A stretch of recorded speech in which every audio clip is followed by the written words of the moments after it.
Minsan sa isang madilim na simbahan, may isang lalaking nagdadasal. Sa kanyang dasal, sinabi niya na siya ay babalik sa magulong mundong ito. Pagkatapos, unti-unting naglaho ang pangitain hanggang sa nakita ng bida ang kanyang refleksyon sa tubig.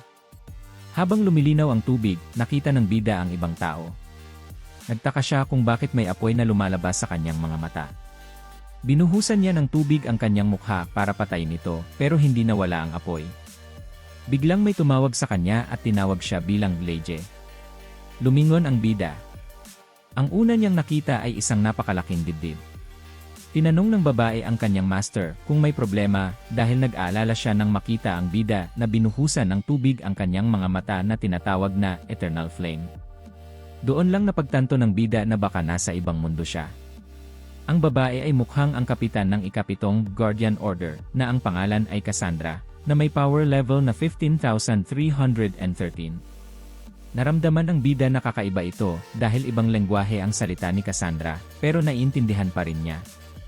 Nagtataka pa rin ang bida kung nasaan siya at bakit wala siyang maalala mula sa kanyang totoong mundo. Lumingon ulit ang bida. At hindi siya makapaniwala. Mukha siyang ibang-iba na nilalang. Tumingin ang bida sa paligid at napagtanto niyang hindi na siya nasa kanyang kwarto. Biglang yakap siya ni Cassandra dahil nag-aalala ito sa kakaibang kinikilos ng kanyang master. Tinitigan ni Cassandra ang mga mata ng bida para tiyakin kung naapektuhan siya ng ginawa ni Seraph noong nakaraang araw.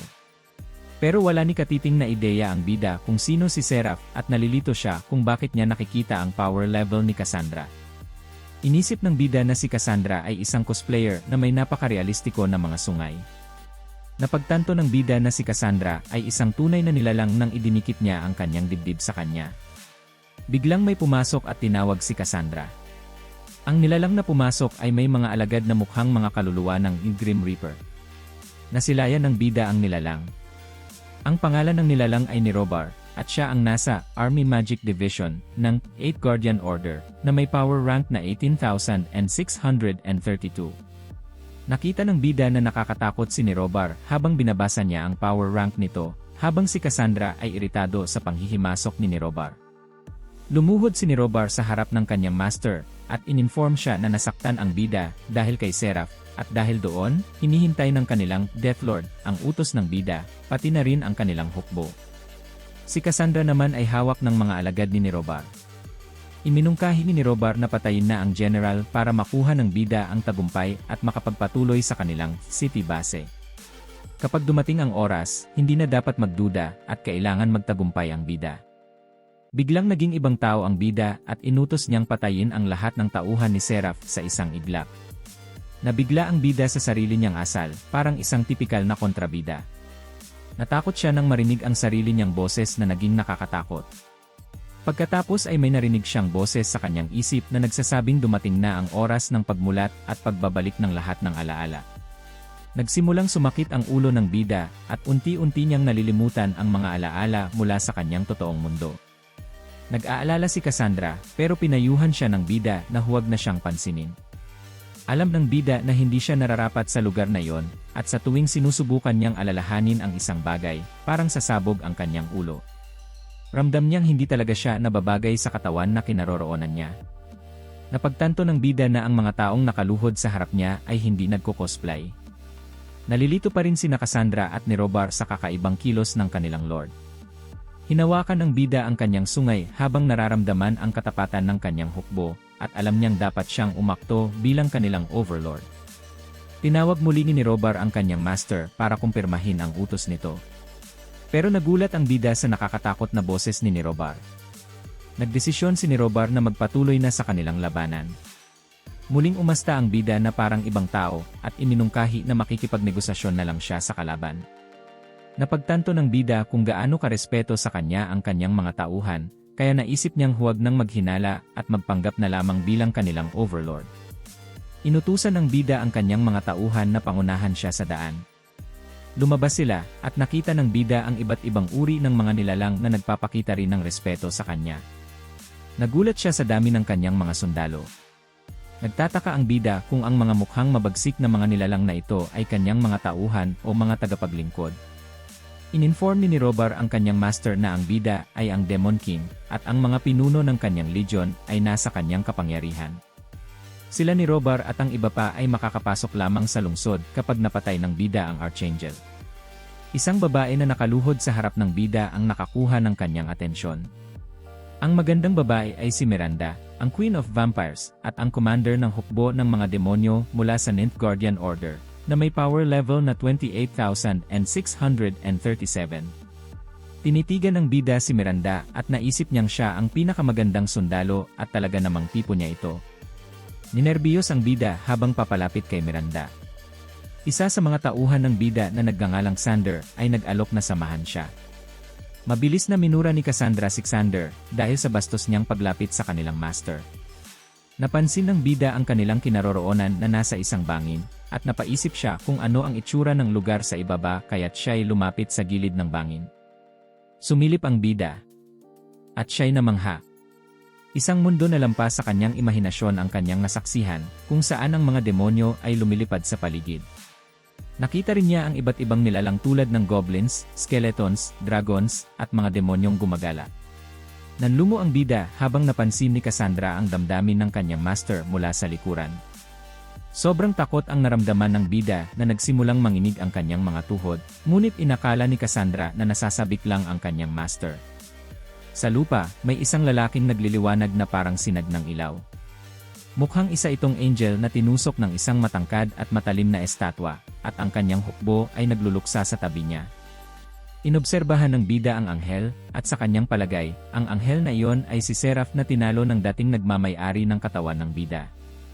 Alam ng bida na kailangan niyang bumaba sa lupa para ibigay kay Seraph ang huling atake. Ngunit nagtataka siya kung paano siya makakababa. Bigla niyang naramdaman ang kakaiba sa kanyang likuran. Pagkatapos ay dumating ang malakas na hangin mula sa kanyang likod. Nakita ng kanyang mga tauhan ang malalaking pakpak sa likuran ng bida. Mukhang ang katawan ng bida ay mayroong malalaking pakpak na itim. Namangha ang bida sa kanyang bagong anyo. Pagkatapos ay tumalon siya mula sa bangin at hindi inakala na darating ang araw na siya ay makakalipad. Pero hindi niya nakontrol ang paglipad at nawala ng balanse. Sumigaw ang bida habang bumabagsak. Ngunit nahuli siya ng isang higante bago siya bumagsak sa lupa. Ang higante ay isa sa kanyang mga sundalo at inilagay siya sa balikat nito. Nag-alok ang higante na pangunahan siya, ito si Mandini, ang Wild Titan at ang pinuno ng 10th Legion ng hukbo ng demonyo at ng 7th Guardian Order ng Wasteland Territory, na may power level na 14,516. Lumapit si Mandini kay Seraph habang pinapangunahan niya ang bida. Ibinaba niya ang kanyang master, at sinundan sila ng mga tauhan ng bida. Si Seraph ay napapalibutan ng kanyang hukbo. Sinubukan nilang magpakita ng tapang kahit nanginginig sila sa malakas na kapangyarihan ng bida. Si Carl, na siyang pangalawa sa Holy Wing faction, na may power level na 543, ay nauutal habang binabalaan ang bida na lumayo. Si Bob naman, na nasa 3rd Order of Wing at may power level na 857, ay pilit na pinapalakas ang loob ni Carl para manatiling matatag, dahil alam nilang gustong lapastanganin ng bida at ng kanyang mga tauhan ang kanilang lord na si Archangel. Napansin ng bida na mahihina at takot ang mga sundalo ni Seraph sa kanya. Nilapitan niya ang mga sundalo para subukang kumbinsihin sila. Nagforma ang mga sundalo ng kanilang pormasyon para atakihin ang bida. Ipinatong nila ang kanilang mga daliri sa kanilang mga noo upang tawagin ang kanilang pinalakas na kapangyarihan. Biglang naramdaman ng bida ang isang malakas na pakiramdam ng pag-aapi. Nagsimulang magmukhang parang Diyos ang mga sundalo dahil sa kanilang pinalakas na mga kapangyarihan. Sinabi ni Cassandra sa kanyang master na ginagawa ng mga sundalo ang kanilang lihim na ritual upang palakasin ang kanilang kapangyarihan, ngunit ang maliit na dagdag na lakas na ito ay kapalit ng kanilang life force. Bilang isang tipikal na demonyo, minamaliit ni Cassandra ang kanilang mga kalaban at sinabing ang ganitong klaseng kapangyarihan ay parang isang langgam kumpara sa kanila. Habang ang bida ay nakaramdam ng pagkahiya dahil mukha siyang kontrabida. Sumugod ang mga sundalo laban sa bida, pero hindi siya handa dahil sa bilis ng kanilang galaw. Narinig niya ang isang boses sa kanyang isip na nagsasabi na nasa level 3 crisis siya at inirekomenda ng sistema na gamitin ng kanyang master ang flame barrier. Patuloy niyang naririnig ang mga boses, ngunit ngayon ay sinasabi sa kanya na nasa level 1 crisis na siya, at may paparating na malaking pinsala. Nakiusap ang boses sa bida na gamitin ang kanyang Flame Shield ability. Naguguluhan ang bida sa mga boses sa kanyang isip. Bigla itong sumagot na ang boses ay ang Sacred Eternal Flame at ang tagapagpasimula ng Netherworld System. Sinabi ng boses na maghanda siya sa paparating na atake. Tinamaan ang bida ng malala. Nagsimulang lumabo ang kanyang paningin, at ang huling bagay na nakita niya ay ang mga sundalo ni Seraph, hanggang sa tuluyan ng dumilim ang kanyang mundo. Habang nawawalan siya ng malay, narinig niya ang mga sundalong nagsasaya sa kanyang pagkatalo. Habang nagdadaan sa kanyang buhay, bumalik ang alaala ng kanyang mga huling sandali sa totoong mundo. Nakita niya ang tunay na mundo, kasama ang kanyang mga kamag-aral na binabati siya dahil sa pagiging bahagi ng top 3 sa eskwela. 3 magagandang babae ang tumatawa kasama siya. Nakita rin niya ang kanyang ina sa isang hospital bed, at isang text mula sa kanyang ina tungkol sa libing ng kanyang ama, habang nasasabik itong makita siya. Nire-remind din siya ng ina na magbigay galang sa kanyang ama pagkatapos ng eskwela, kasama ang postscript na bumili rin ng bulaklak. Bumili siya ng mga bulaklak, at papunta na siya sa libing ng kanyang ama nang makita niya ang isang batang naglalaro sa kalsada. Sinubukan niyang iligtas ang bata, ngunit nawalan ng kontrol ang isang truck. Hanggang sa siya ang tinamaan ng truck upang mailigtas ang bata. Muling dumilim ang kanyang paningin, at narinig niya ang boses ng isang tao na nag-aalay ng dasal para sa divine intervention, humihingi ng tulong sa bida na iligtas ang magulong mundo, at sinabi ring nasa matinding panganib ang Netherworld. Naging malabo muli ang kanyang paningin habang inaalala ang kanyang huling sandali sa totoong mundo. Bigla siyang nagkamalay nang gisingin siya ni Xander. Namutla siya sa kanyang napagtanto. Tumingin siya sa paligid at nakita ang maraming demonyo sa mundo na kinaroroonan niya, at napagtanto niyang nasa impyerno siya. Si Cassandra naman ay nasa kalagitnaan ng labanan laban sa mga sundalo ni Seraph, pinupunit ang kanilang mga ulo gamit ang kanyang mga ngipin. Nasa kanyang demonized form si Cassandra, at may power level na 30,626. Ang ibang mga tauhan ng bida ay nagsisigawan sa tuwa para kay Cassandra, habang ang mga sundalo ni Seraph ay natakot ng husto. Pinagalitan ni Xander si Cassandra, sinabing huwag niyang hayaan ang galit na manaig sa harap ng kanilang master, at kailangan niyang bumalik sa kanyang kalmadong anyo. Napagtanto ni Cassandra na nagmumukha siyang katawa-tawa, kaya bumalik siya sa kanyang kalmadong anyo, at agad na lumapit sa kanilang overlord. Nag-aalala si Cassandra sa sugat ng bida na hindi tumitigil sa pagdurugo, pero tumayo ang bida dahil hindi na niya nararamdaman ang sakit. Naiinis siya dahil sa kanyang misyon na patayin ang Archangel, pero dahil hindi niya kayang pumatay, iniutos niya kay Xander na patayin ang Archangel. Ngunit, syempre, si Xander ay isa lamang tauhan, at ayon sa batas, hindi niya maaaring patayin ang Archangel dahil si Seraph ay napapalibutan ng espiritu ng dalawang Diyos. Tanging ang bida lamang ang may kakayahang pumatay sa Archangel. Para sa iba, sila'y magiging abo kahit subukan lang nilang hawakan si Seraph. Napagtanto ng bida na wala siyang ibang pagpipilian dahil mukhang napakalakas ng tunay na nagmamay-ari ng kanyang katawan. Dahan-dahan niyang nilapitan si Seraph, ramdam ang mataas na power level nito. Kinakabahan siya habang papalapit dahil ayaw niyang pumatay, pero wala na siyang ibang pagpipilian. Nagising si Seraph at tinawag ang bida sa pangalang Sebastian, ang tunay na pangalan ng Overlord. Ibinunyag ni Seraph na siya ay isang Archangel ng Holy Wing Empire na may power level na 36,472. Nakinig si Sebastian kay Seraph upang makakuha ng karagdagang impormasyon tungkol sa mundo. Ipinahayag ni Seraph na mahigit 100 taon na silang nagdigmaan laban sa isa't isa, pero sa kauna-unahang pagkakataon, nanalo si Sebastian. Nagpaalam si Seraph at inirekomenda kay Sebastian na iligtas ang kanilang magulong mundo. Doon dumating ang isang mahalagang realisasyon kay Sebastian. Tinawag niya si Seraph bago ito tuluyang mamaalam at tinanong kung si Seraph ba ang dahilan kung bakit siya napunta sa ibang mundo.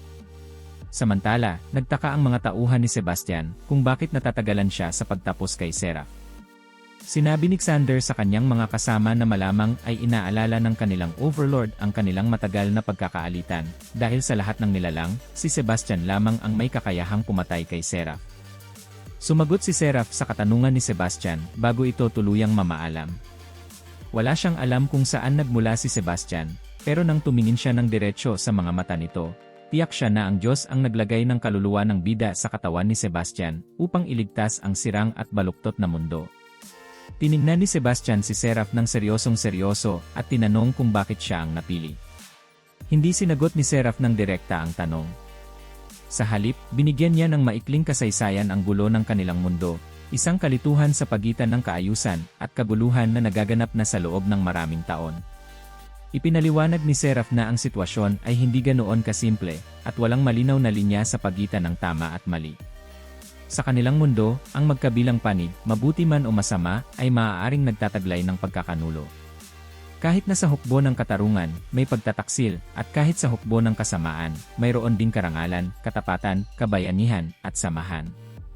Hiniling ni Seraph kay Sebastian na hanapin ang balanse sa lahat ng bagay, marahil nga raw, ipinadala siya ng Diyos mula sa isang mundo kung saan nagtatagpo ang tama at mali, mabuti at masama. Naniniwala si Seraph na hindi niya kakayaning tapusin ang misyon, pero naniniwala siyang may plano ang Diyos, at si Sebastian ang dapat gumawa ng tama. Tumanggi si Sebastian, sinabing isa lang siyang estudyante na walang alam tungkol sa digmaan at labanan, at hindi niya ginusto ang mga pangyayari na nangyari sa kanya. Nag-init si Seraph at sinabi kay Sebastian na huwag siyang tumakas. Nais lamang niyang mamatay sa sandaling iyon dahil matindi na ang sakit ng sugat na kanyang tinamo. Nagmakaawa si Seraph kay Sebastian na hilahin ang artifact mula sa kanyang katawan upang tuluyan siyang mapalaya. Ngunit walang ideya si Sebastian kung paano gagawin yon. Napasigaw si Seraph sa sakit, at sa likod naman, tila natutuwa si Cassandra sa ideya na pinahihirapan ng kanyang master ang Archangel. Ang mga sundalo ni Seraph ay tinawag na horrible demon si Sebastian, iniisip na tinotormenta niya ang kanilang Archangel. Samantala, sina Miranda at Niroba, na nasa tuktok ng bangin, ay itinuturing na kahiyahiya na ang mga tao ay natalo sa ilalim ng kanilang master na ni hindi man lang hinawakan ang mga kalaban, pero tila bumagsak na ang kanilang mga espiritu. Sumigaw si Seraph kay Sebastian, hinihiling na tapusin na ito sa isang iglap, dahil ilang oras na siyang nakapako sa ganoong posisyon. Hinawakan ni Sebastian ang artifact, at nang kanyang hawakan ito, bigla itong nagliwanag ng mas maliwanag pa. Hinila na ni Sebastian ang artifact hanggang sa makuha niya ito. Kasabay nito, nakaramdam siya ng bagong kapangyarihan matapos makuha ang artifact. Sa wakas, pinalaya si Seraph mula sa panandaliang paghihirap. Nagliwanag ang katawan ni Seraph bago tuluyang inangkin ng Panginoon ang kanyang kaluluwa. Nagpasalamat siya kay Sebastian at naniwala na maililigtas nito ang kanilang mundo. Ang katawan ni Seraph ay nawala at binasbasan niya ang kaluluwa ni Sebastian. Muling narinig ni Sebastian ang boses sa kanyang isipan, at nagpanik siya nang maramdaman ang napakalakas na kapangyarihan na kanyang nakuha. Sinabi ng boses sa kanya na hindi niya paganap na narecover ang relic ng maayos, at hindi pa nalilinis ang mga natitirang kapangyarihan nito. Tinanong ni Sebastian kung sino ang nagsasalita, at ipinakilala ng boses ang sarili nito bilang ang Eternal Flame na nananahan sa kanyang kaliwang mata. Nagtaka si Sebastian kung paano nakakapagsalita ang Eternal Flame, pero hindi na niya pinansin dahil tila parang isang pantasya ang lahat ng nangyayari sa paligid niya. Sinabi ng Eternal Flame kay Sebastian na imposible ang direktang pagsipsip ng kapangyarihan at pinayuhan siyang subukang ilabas ito sa kanyang katawan. Tinanong ni Sebastian kung paano ito gagawin, ngunit sa kasamaang palad, ang Eternal Flame ay gabay lamang sa katawan ni Sebastian. Nag-concentrate si Sebastian upang maramdaman ang kapangyarihan. Itinaas niya ang kanyang kamay, at unti-unting lumabas ang kapangyarihan sa kanyang palad. Nang ilabas niya ito, isang malaking pagsabog ang nagmula sa kanyang kamay. Ang lahat ng nasa lupa ay natangay sa ere. Nabigla si Sebastian sa dami ng kapangyarihang nasa kanya, at ang lupa sa paligid ay naging baluktot. Natakot siya sa kanyang naging anyo at sa dami ng kapangyarihang hawak niya. Nagsigawan sa saya ang mga sundalo ni Sebastian para sa kanyang tagumpay, samantalang si Sebastian ay hindi pa rin makapagsalita dahil sa pangyayari. Pinuri ni Cassandra at Sander ang kanyang kamanghamanghang suntok at kung paano niya winasak ang lupa. Tinanong ni Sebastian ang Eternal Flame kung ang hukbong nasa likod niya ay tunay ngang sa kanya, pero hindi ito magawang maunawaan ng apoy dahil si Sebastian ang pinakamataas na pinuno ng hukbong demonyo. Hindi niya pa rin maalis si Seraph sa kanyang isipan. Sinubukan ni Sebastian na mag-isip kung ano ang susunod niyang gagawin. Tinawag niya sina Cassandra at Sander, at sinabi sa kanila na siya ang nagdulot ng di mapapalitang pinsala, at sa sandaling iyon, hindi na siya maaaring magdulot ng iba pang pagkamatay. Tinanong niya sila kung maaari ba siyang gumawa ng ibang paraan. Inutusan ni Sebastian na ipasa ang kanyang utos at iurong ang hukbo. Pero bago sila umalis mula sa battlefield, may isang bagay na nakahuli ng kanilang atensyon. Pamilyar sina Cassandra at Sander sa tunog ng war horn. Natigilan si Sebastian nang makita ang grupo ng nakakatakot na mga nilalang na tumatakbo sa harap niya. Nagtaka siya kung sino ang tumunog ng war horn. Habang nagtitipon ang mga nilalang, napagtanto ni Sebastian na hindi pa tapos ang labanan at ang mga nakakatakot na nilalang ay winasak ang mga sundalo ni Seraph. Litong-lito si Sebastian kung bakit biglang umatake ang kanyang hukbo sa mga kalaban at kung sino ang nagbigay ng utos. Ibinigay ng Eternal Flame ang impormasyon kay Sebastian na kapag patay na ang kalaban na general, ang susunod na taktikal na galaw ay iayos ng general ng kabilang panig. Pero nagtaka si Sebastian kung sino ang tumunog ng horn para utusan ang kanyang hukbo na lumaban. Pagkatapos, lumitaw ang isang malaking nilalang sa itaas ni Sebastian. Mukhang ito ay isang two-headed dragon na may isa pang sundalong nakasakay dito. Tinitigan ng lalaking nakasakay sa dragon si Sebastian ng diretsyo. Habang si Sebastian ay nagtatanong kung siya nga ba ang gumawa nito. Ang digmaan ay sa wakas natapos, at ang aftermath ay nagresulta sa pagbagsak ng Holy Wing Empire. Ang mga demonyo ay sinakop ang sangkatauhan. Hindi lang nila kinuha ang lugar, kundi nagsagawa rin sila ng genocide. Si Sebastian kasama ang kanyang mga kasamahan ay naglalakad sa paligid ng bumagsak na lungsod. Ngunit si Sebastian ay nakakaramdam ng matinding pagkasama habang tinitingnan ang mga patay na katawan sa paligid. Patuloy pa rin niyang iniisip ang plano para ihinto ang digmaan, ngunit tila imposible na. Napagtanto niyang ang realidad ay mas nakakatakot kaysa sa inaasahan niya at siya ay nagsisisi na hindi niya ito tinakin ng seryoso. Kahit na si Sebastian ay nadaramang masama, nahihirapan siya sa panonood ng mga nabubulok na katawan. Si Nirobar ay nag-aalala para kay Sebastian na halos magsuka. Ngunit sinabi ni Sebastian kay Nirobar na huwag mag-alala dahil ang kanyang katawan ay tila naglalaway mula sa pagkasama sa lahat ng mga patay na katawan at siya ay nahahabag para sa kanilang moralidad. Ngunit pinalala pa ni Cassandra ang sitwasyon sa pamamagitan ng pag-alala kay Sebastian tungkol sa lahat ng kanyang mga hindi makatawid na aksyon sa nakaraan, tulad ng pagpatay sa 3,000 bilanggo sa isang iglap sa pamamagitan ng pagputol, pagbitin sa harap ng kanilang mga lungsod at pagpapakain ng mga patay na katawan sa mga ibon. Naniniwala si Cassandra na hindi dapat mag-abala sa kanyang master ang mga dugo dahil ito ay tulad lamang ng kanilang karaniwang araw. Si Sebastian ay nasusuklam. Habang sila'y naglalakad, may isang tao na tumatakbo para sa kanyang buhay. Siya ay hinahabol ng isang malaking ibon. Habang ang mga sundalo ni Sebastian ay nakakakita nito na parang kasiyahan. Nahuli ng ibon ang lalaki gamit ang kanyang matutulis na pangil. Ang mga sundalo ay nagtatawan sa pagtingin sa pagdurusa ng lalaki. Ngunit ang lalaki ay nagmamakaawa sa ibon na huwag siyang patayin. Ngunit hindi pinansin ng ibon ang lalaki at dinala siya palayo. Habang sila'y nasa itaas ng langit, pinakawalan ng ibon ang lalaki upang mahulog sa matutulis na estruktura. Ang lalaki ay nahulog at namatay habang ang mga sundalo ni Sebastian ay nagbubunyi. Samantalang ang mga tao sa kanilang likuran ay horrified at disgusted, gumawa pa sila ng pustahan para sa mahirap na lalaki. Ang dalawang orsi ay nag-utos na ang babae kasama ang kanyang sanggol ang susunod na biktima na brutal na papatayin ng isang malaking ibon. Ang lahat ay natakot sa walang pusong mga halimaw. Ang babae ay nakatayo lamang sa kanyang lugar habang hawak ang kanyang anak, ngunit ang orsi ay na-trigger dahil hindi niya nakuha ang gusto niya. Hanggang sa si Sebastian ay nakialam at iniisip na dapat disiplinahin ang mga orsi. Nang makita ng dalawang orsi si Sebastian, sila ay natakot sa pagkakita sa kanilang kaharian na nasaksihan ang kanilang kasuklam-suklam na aksyon. Biglang lumuhod ang mga orsi sa harap ni Sebastian at naniwala na nararapat silang mamatay para sa paglalaro sa buhay ng tao. Pagkatapos, tinitigan ni Sebastian ang mga taong namatay sa itaas ng tor. Si Sebastian ay nagsimulang mawalan ng malay nang makita ang mga brutal na pinatay na tao. Naging masamang bersyon siya tulad ng isang tipikal na demonyo at pinuri ang dalawang orsi. Ang mga orsi ay naguguluhan kung sila ba ay pinaparusahan o binibigyan ng gantimpala para sa kanilang kasuklam-suklam na krimen. Ngunit para kay Sebastian, nais niyang magsugal sa mga Orsi. Itinuturo ni Sebastian ang babae at gumawa siya ng kasunduan sa mga Orsi na kung maaari nilang mahuli siya sa loob ng 3 minuto, mananalo ang mga Orsi.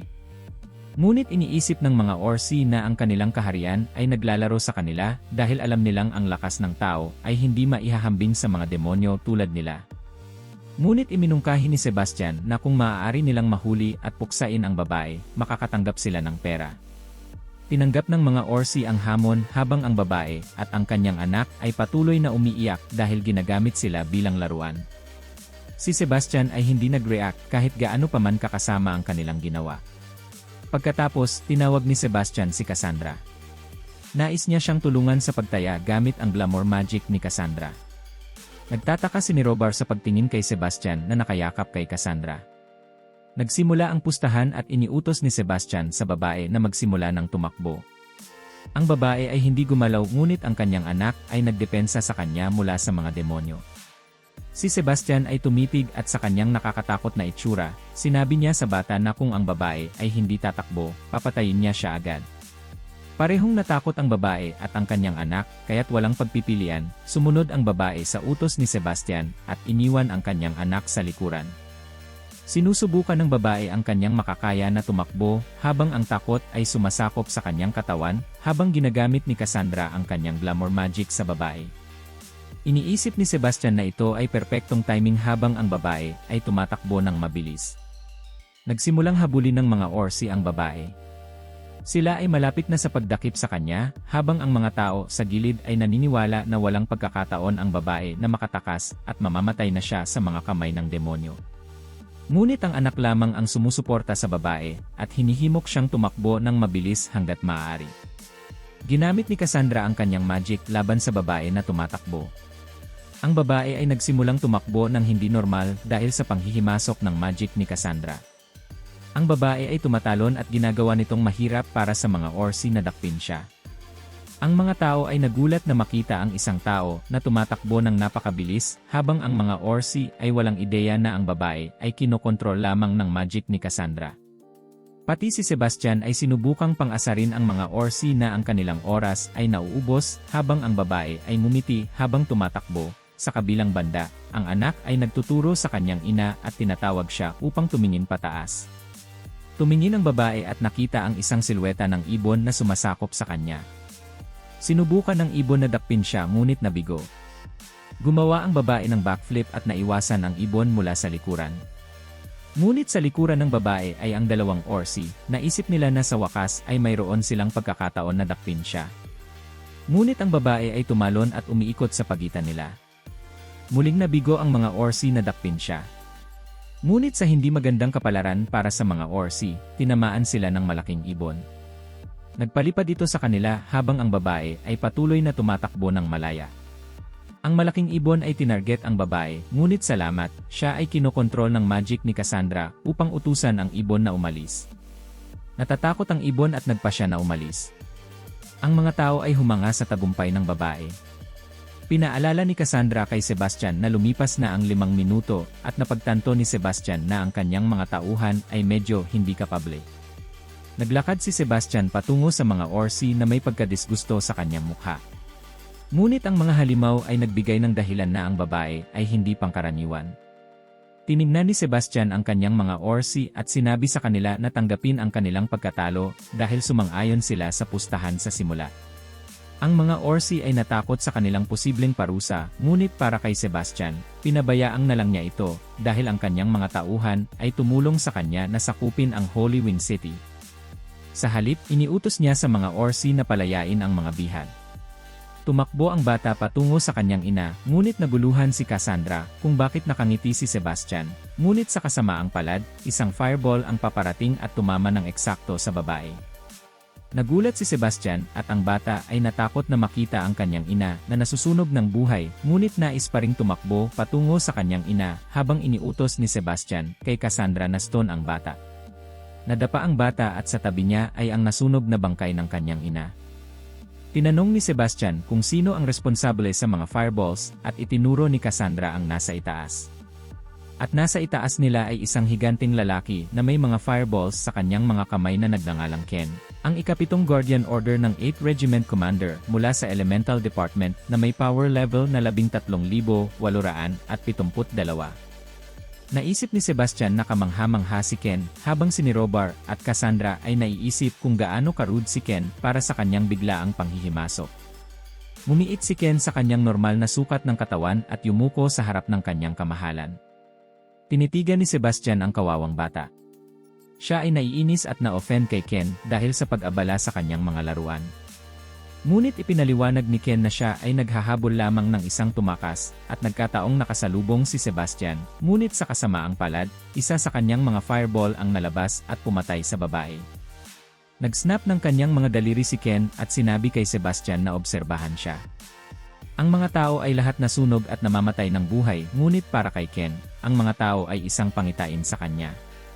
Ang mga tao ay nagdurusa sa sakit habang si Cassandra ay naisip na cool na makita ang mga tao na nagdurusa. Naiinis si Sebastian na makita si Cassandra na masaya, ngunit si Ken ay hindi pa rin tumitigil sa kanyang kawalang galang sa pamamagitan ng paghumiliit kay Sebastian na siya ay nagkakaroon ng simpatsya sa mga tao.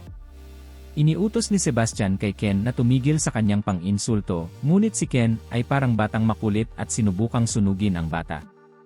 Ang fireball ay malapit nang tumama sa bata, ngunit nahuli ito ni Sebastian upang iligtas ang bata.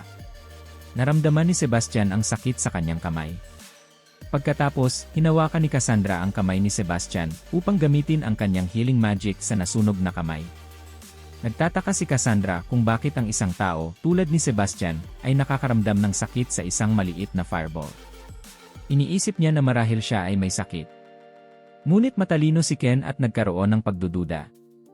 Naalala niya ang isang pagkakataon noong kanilang digmaan laban sa mga anghel na si Sebastian ay madaling nasaktan mula sa isa sa mga mahihina na kalaban. Tinawag ni Ken si Sebastian at tinanong kung ang kanyang kamay ay nasaktan. Nagtataka kung may kabuluhan ito dahil si Sebastian ay ipinanganak upang maging isa sa pinakamalakas na mage. Pagkatapos ay ipinakita ni Ken ang kanyang kapangyarihan at ipinaalam kay Sebastian na siya ay nag-upgrade ng kanyang kapangyarihan at nais na magabayan ng kanyang kamahalan. At para sa isang mababang alipin, hindi inaasahan na hinamon niya si Sebastian na makipaglaban sa kanya. Ngunit sa pangkaraniwan, hindi hahamon si Ken kay Sebastian, ngunit dahil sa mga kamakailang pangyayari, napansin ni Ken na kumikilos ng kakaiba si Sebastian matapos ang laban kay Seraph.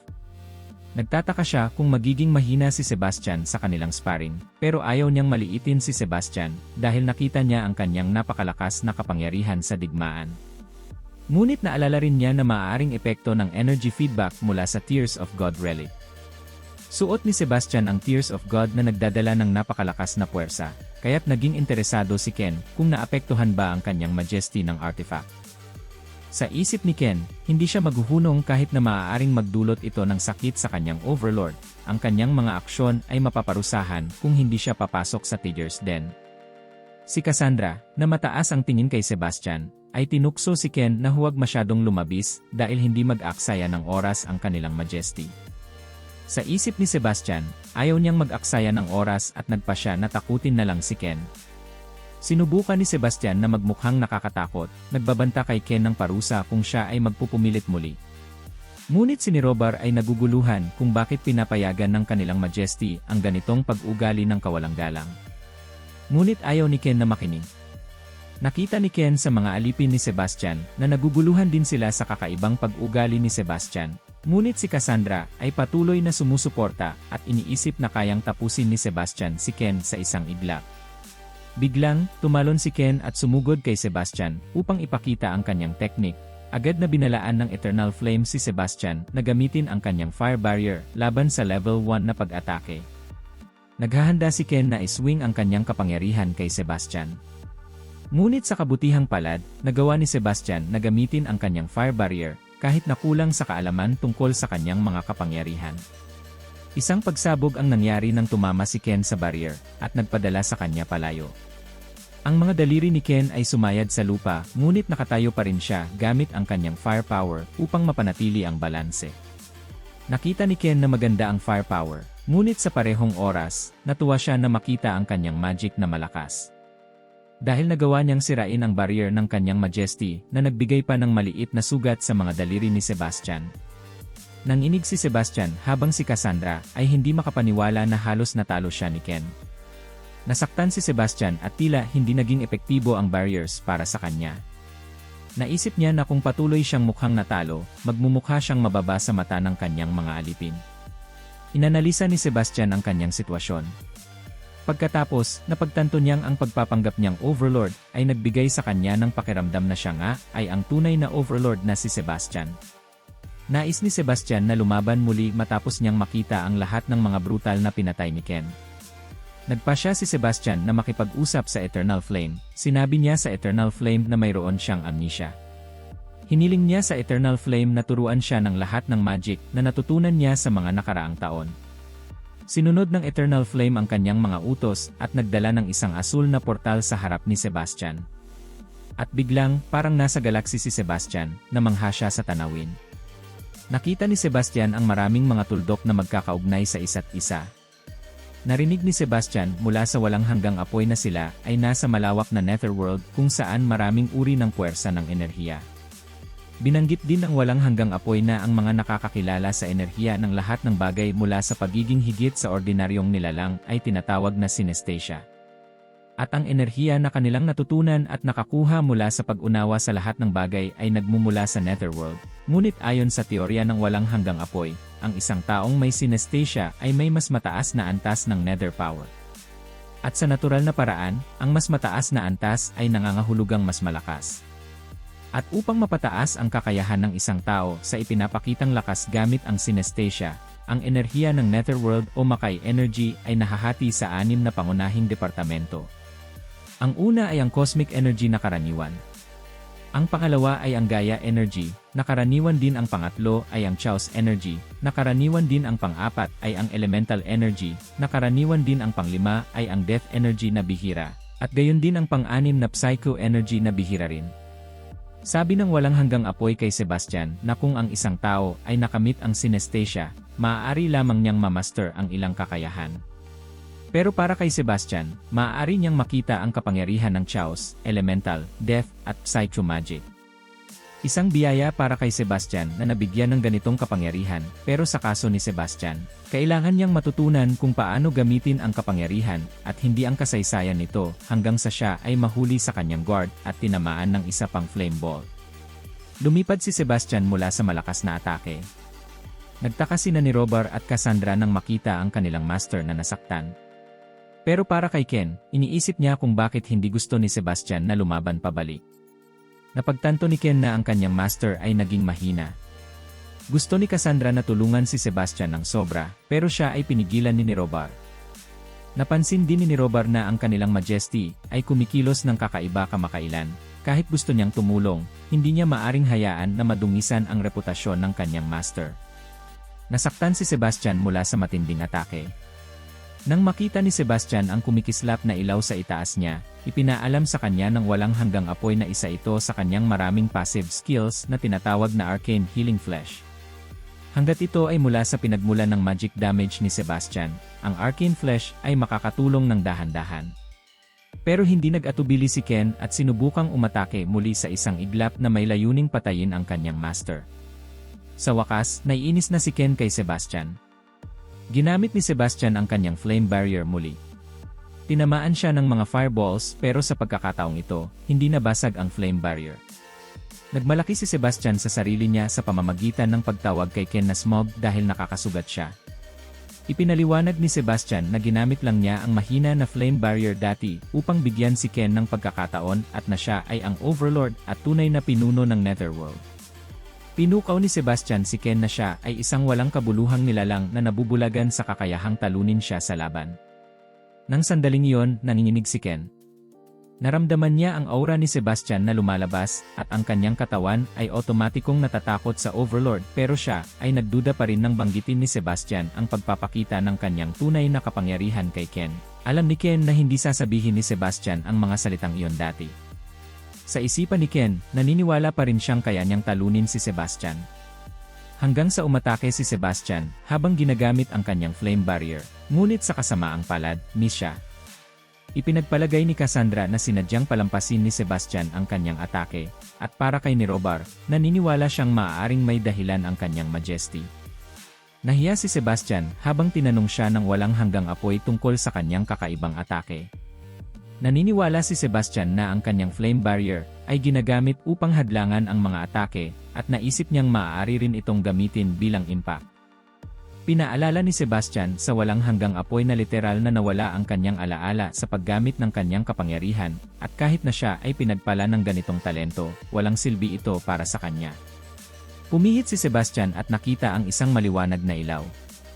Nakita niyang si Ken ay may malaking fireball na mukhang araw. Warningan siya ng walang hanggang apoy na gumagamit si Ken ng isang mataas na Tire Elemental Fire Technique na hindi kayang harangan ng flame barrier. Papalapit na si Ken sa paglusob habang si Sebastian ay nagmamakaawa sa walang hanggang apoy na magbigay ng solusyon. Sumigaw si Sebastian sa walang hanggang apoy na mag-isip agad ng solusyon. Ngunit matagumpay na tinamaan ni Ken ang kanyang Majesty at direktang tinamaan ang fireball. Masaya si Ken na makita na hindi gumagamit ng anumang defensive skills si Sebastian at makita ang kanyang Majesty na nakatanggap ng buong sunog. Mabilis na nag-alert si Cassandra at gusto niyang tulungan si Sebastian. Pero siya ay pinigilan ng makita ang isang napakalaking bagay. Naramdaman din ni Nirobar ang nakakatakot na aura, ganoon din si Ken. Nakita nila ang isang higanteng halimaw na may espada at armor na natatakpan ng nakakakilabot na kapangyarihan. Walang ideya si Cassandra kung ano ito, iniisip pa niyang baka ito ay isang pagpapalabis. At para kay Ken, wala siyang nasabi. Ipinakita ni Sebastian ang halimaw sa likod at inutusan ito na umatake kay Ken. Sinunod ng halimaw ang utos ni Sebastian. Ang halimaw ay isang level 8 elemental magic summoning na tinatawag na Steel Smith Golem na may mga materyales tulad ng Demon Meteorite, Rusty Dragon Pituitary Gland, Moon Tears, Titan Essence, Yin-Li Sleeping Fluids, Chaos Oil, at Demonic Blood. Natatakot na si Ken nang makita ang mataas na Tire Golem na isinumon ni Sebastian. Nagsimula siyang magreklamo na gusto lang niyang makakuha ng ilang mga tip, ngunit nag-all out si Sebastian sa laban. Pero talagang galit na galit si Sebastian dahil literal na sinubukan ni Ken na patayin siya. Nangako si Sebastian na papatayin si Ken ng isang suntok. Ngunit nagmakaawa si Ken kay Sebastian. Sinabi niya na hindi makatarungan na gumamit ng magical weapon. Handa na sanang sumuko si Ken pero huli na ang lahat. Hinampas ng golem ang kanyang atake at matagumpay na tinamaan si Ken na nagbigay sa kanya ng malubhang pasa. Iyon ang ika-4 na laban ni Ken laban kay Sebastian at ito rin ang unang beses na siya ay natalo ng napakalubha. Pagkatapos ng ilang sandali, nagpunta si Sebastian sa itaas ng isang istruktura upang magmasid ng mga bituin. Nagtataka si Cassandra kung bakit nag-stargazing ang kanyang Majesty, habang si Nirobar ay may pagdududa kay Sebastian. Hindi ibig ni Nirobar na magpakita ng kawalang galang, ngunit sa kanilang normal na kalagayan, hindi niya iniisip na makikinabang ang bata mula sa dati. Napansin ni Nirobar na nagbago ang kilos ni Sebastian kamakailan at hindi na siya kasing tiyak tulad ng demonyo noong nakaraan. Ngunit si Cassandra ay isang tapat na tagasunod, naniniwala siyang si Nirobar ang kumikilos ng kakaiba. Para kay Cassandra, hindi mahalaga kung ano ang ginagawa ni Sebastian dahil siya pa rin ang kanilang pinapahalagahang overlord at kanilang monarka. Pinayuhan ni Cassandra si Nirobar na itigil ang mga haka-haka o maaari itong humantong sa pagtataksil maliban kung nais ni Nirobar na magtapos tulad ni Ken. Nabahala si Nirobar at nilinaw na siya ay nag-aakma lamang. Nagturo si Cassandra kay Nirobar na kahit anong landas na tatahakin ni Sebastian, siya ay palaging magiging kanilang overlord.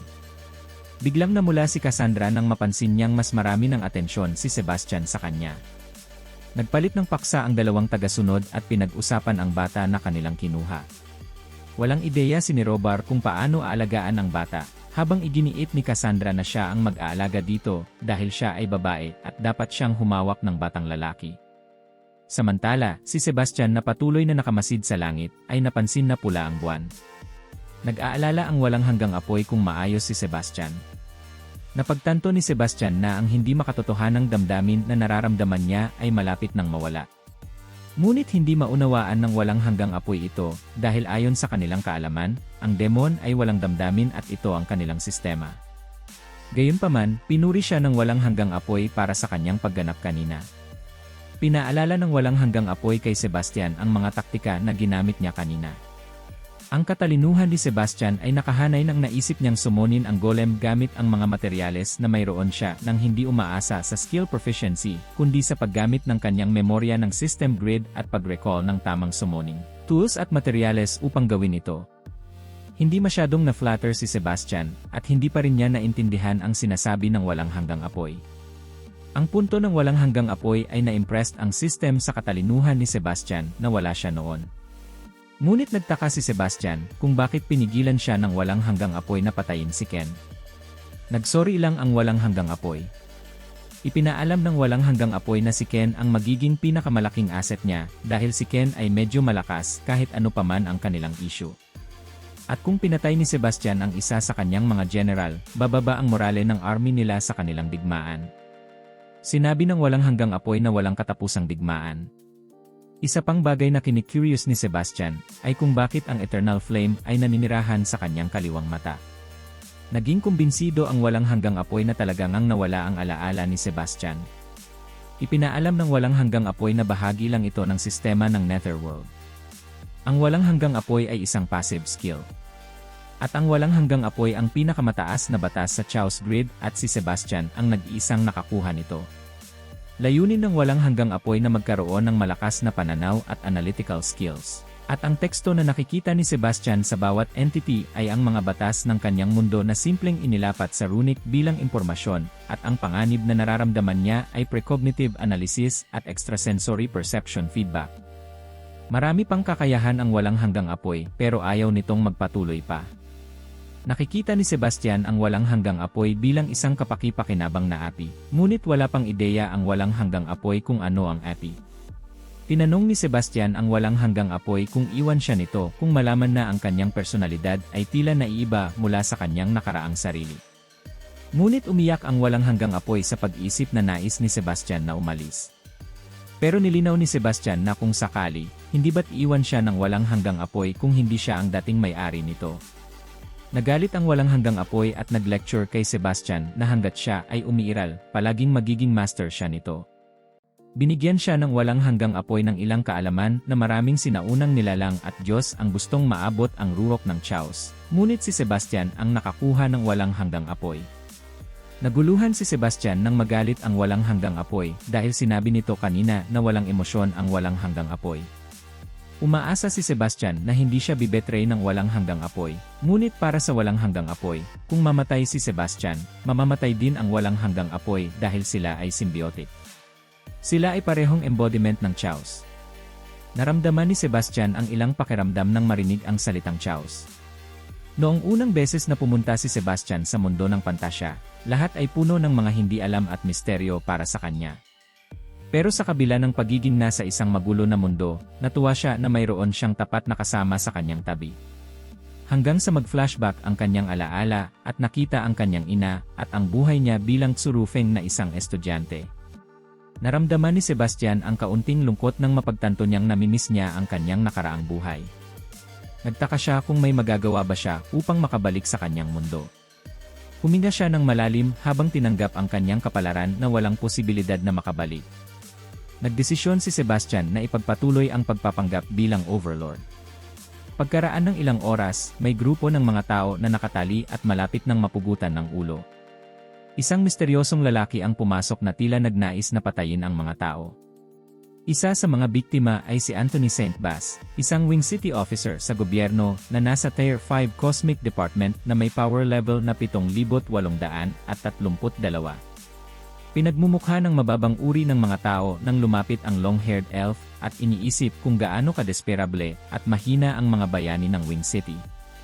Hindi siya tumigil sa pagtiis tungkol sa pagkatalo ng mga tao kahit na ang Seraph ay inatake at lahat sila ay nagsikap.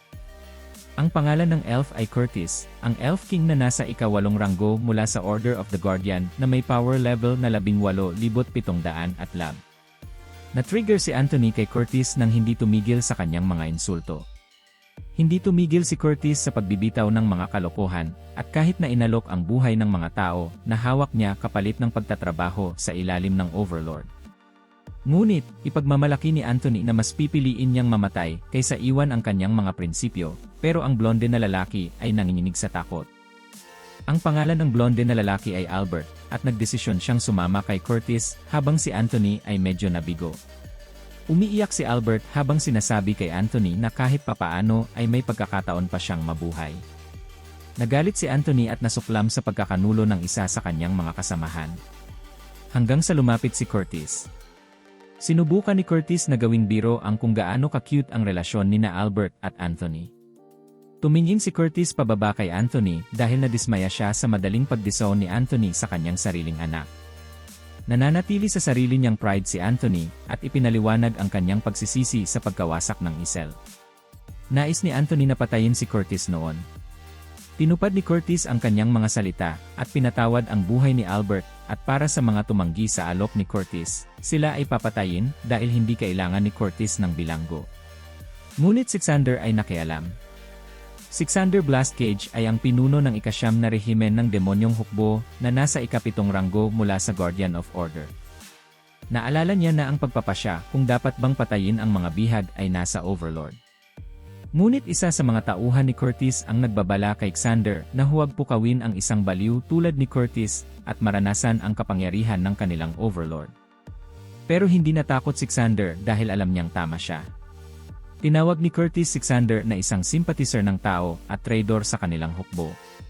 Tinignan ni Curtis si Xander mula sa itaas at sinabi sa kanya na malaman ang kanyang lugar bilang isang mas mababang tao. Nainis si Xander ngunit hindi niya pinili na mag-provoke pa. Bina-warning niya si Curtis na dapat ay nakinig siya sa kanya. Pinaalala ni Curtis kay Xander kung paano nila pinadali ang kanilang kamakailang laban bilang vanguard. Ang hukbo ni Curtis ng mga elf at dragon ay nauna sa labanan bago pumasok si Sebastian sa eksena. Naging mas tensyonado ang pag-uusap sa pagitan nina Curtis at Xander habang pinaalala din ni Xander kay Curtis na tapos na ang digmaan at ngayon ang kanilang estado ay pantay na at siya ay tapat lamang sa kanyang majesty. Hanggang sa tuluyang magalit si Xander at naghamon ng laban kay Curtis. Hamon niya kay Curtis na umatake sa kanya kung nais ni Curtis na hindi sumunod kay Sebastian. Kinuha ni Curtis ang kanyang napakalakas na kapangyarihan at sabik na tapusin si Xander. Iniisip pa rin ni Curtis na sumuway si Xander sa military order upang protektahan ang mga tao. Idineklara ni Curtis na personal niyang paparusahan si Xander. Inilabas ni Curtis ang kanyang kapangyarihan at ganoon din si Xander upang simulan ang kanilang laban. Ang tauhan ni Curtis ay natatakot para sa sitwasyon ni Xander dahil alam kung gaano kalakas si Curtis. Samantalang hindi pinigilan ni Xander ang kanyang sarili sa ngalan ng kanyang loyalty sa kanyang majesty. Parehong pump up sina Curtis at Xander hanggang sa may pumigil sa kanilang laban. Ang dalawa ay nahuli sa kanilang kapabayaan. Si Sebastian kasama sina ni Robar at Cassandra ang pumasok sa gitna ng kanilang alitan. Yumuko si Curtis sa harap ni Sebastian, ganoon din ang tauhan ni Curtis at si Xander bilang pagpapakita ng paggalang. Ang laban sa pagitan ni Xander at Curtis ay isinantabi ng binati ng hukbo si Sebastian para sa kanyang tagumpay. Habang naglalakad si Sebastian, napansin niyang hawak pa rin ang mga tao na bihag. Sumigaw si Anthony ng pangalan ni Sebastian sa galit at tinawag siyang magpakalalaki. Sa isipan ni Sebastian, medyo natakot siyang makita ang mga tao na nagagalit sa kanya at nagtataka kung nakapag-offend ba siya kay Anthony noon. Samantala, mayroong pamatagalang aura si Curtis nang tanungin si Sebastian tungkol sa kanyang pagdating. Habang naglalakad si Sebastian, naging mas malinaw sa kanya kung sino talaga si Curtis at ang kanyang papel sa pagsisimula ng digmaan laban sa mga tao. Sa kanyang isipan, inisip ni Sebastian na si Curtis ang nagpasimula ng labanan at responsable sa pagkamatay ng maraming inosenteng buhay. Dahil dito, naging maingat si Sebastian sa paligid ni Curtis, bagaman hindi niya ipinapakita ang takot. Sa kabila ng kanyang pagiging kalmado, naramdaman ni Curtis ang tensyon kay Sebastian.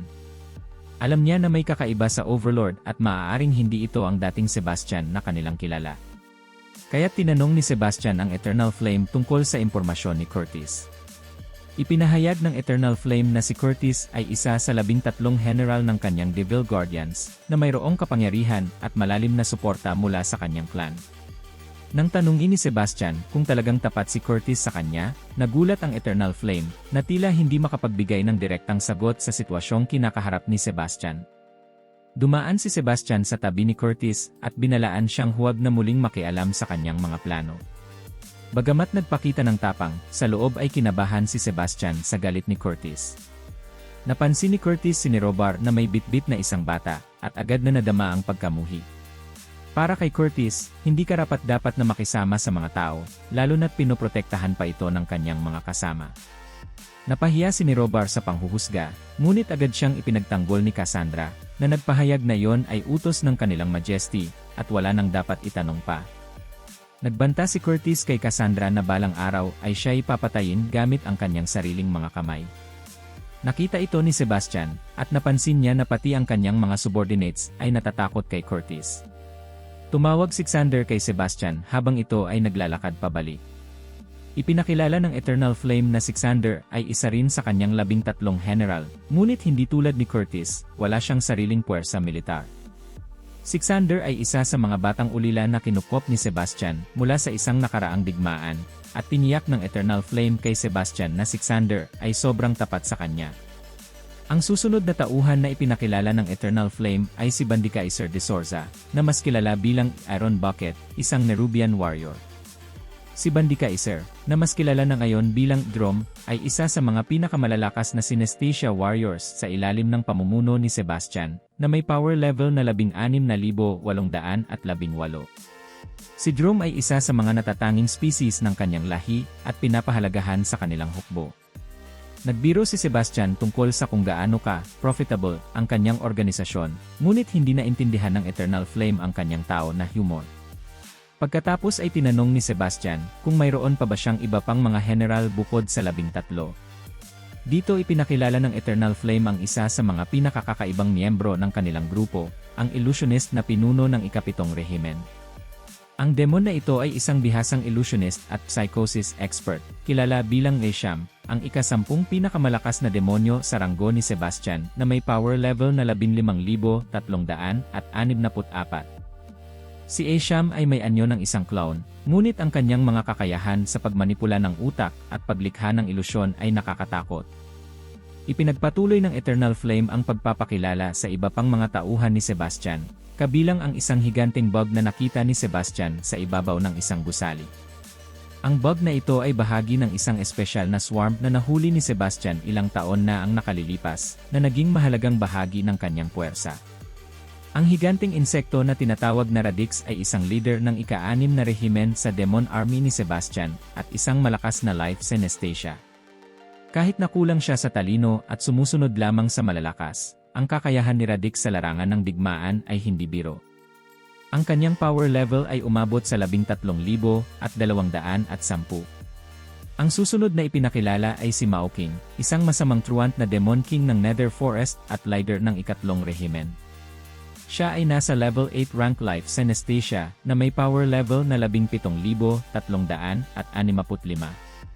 Isa si Mao King sa mga pinakamatalino at pinakamatandang tagasunod ni Sebastian, na sumunod sa kanya mula nang magtayo siya ng sariling hukbo. May kapantay na lakas si Mao King kay Curtis, ngunit positibo ang Eternal Flame na si Mao King ay tapat din kay Sebastian. Habang naglalakad sina Sebastian at ang Eternal Flame, ipinakilala pa nito ang iba pang mga tauhan ni Sebastian. Una ay si Mandini, na leader ng ika-10 hukbo, ngunit hindi makapasok sa kastilyo dahil siya ay isang titan. Ang huli ay si Ken, na halos pinatay ni Sebastian at kasalukuyang wala pang malay. Habang abala si Sebastian sa pagkilala sa kanyang mga tauhan, humiling si Robar kay Mao King na alagaan ang bata dahil may plano si Sebastian para sa bata. Hindi tumanggi si Mao King sa pabor dahil ginagawa niya ito para sa kanyang Majesty. Matapos makuha ni Mao King ang bata, agad umalis sina Robar at Cassandra. Pumunta si Sebastian sa trono na dating pag-aari ni Anthony para gamitin sa mga mahahalagang pagpupulong. Ngunit sa kabila ng kanyang posisyon bilang may-ari ng trono, sa isipan ni Sebastian, pakiramdam niya ay maaaring magmukha siyang kahihiyan para kay Anthony. Siguradong nakakaaliw ang Eternal Flame na si Sebastian, ay hindi nag-iisa sa kanyang posisyon bilang Overlord. Pakiramdam ni Sebastian ay medyo kakaiba na utusan ang lahat na tumayo, ngunit sa parehong oras, ramdam niya ang pagiging tunay na emperador. Sinunod ng lahat ang utos, hanggang sa isang matalim na espada ang itinapon, ngunit sa swerte ni Curtis, naiwasan niya ito. Ang bilis ng espada ay napakabilis na ang mga paningin ng lahat ay nagiging malabo. Ang espada ay tuwirang itinapon patungo kay Sebastian. Sinubukan ni Cassandra na hadlangan ang espada ngunit nabigo. Sa kabutihang palad para kay Sebastian, nasira lamang nito ang kanyang buhok at hindi ang kanyang ulo. Kahit na nakaligtas si Sebastian sa pagkakapatay, siya pa rin ay nahulog sa lupa at nagulat. Ang itinapon na espada ay napakalakas na nagdulot sa kanya na mawalan ng balanse. Ang tatlong tauhan niya ay nagulat na makita ang kanilang master na iniatake. Nagtungo ang mga tauhan sa kanilang master upang tingnan siya, ngunit pinanatili ni Sebastian ang kanyang dangal kahit natakot siya para sa kanyang buhay. Ang tapat na alalay na si Xander ay mabilis na napag-alaman ang sitwasyon. Umalis si Xander upang imbestigahan ang lugar, umaasang mahahanap ang salarin. Si Xander, bilang isang tapat na tagasunod, ay nagdulot ng pagkasira habang hinahanap ang target niya. Ang kanyang pagiging walang pag-iingat ay nagpatakbo ng takot kay Radix. Kahit si Cassandra ay nakaramdam na malakas ang salarin, kaya't nagdulot ito sa lahat na magalit.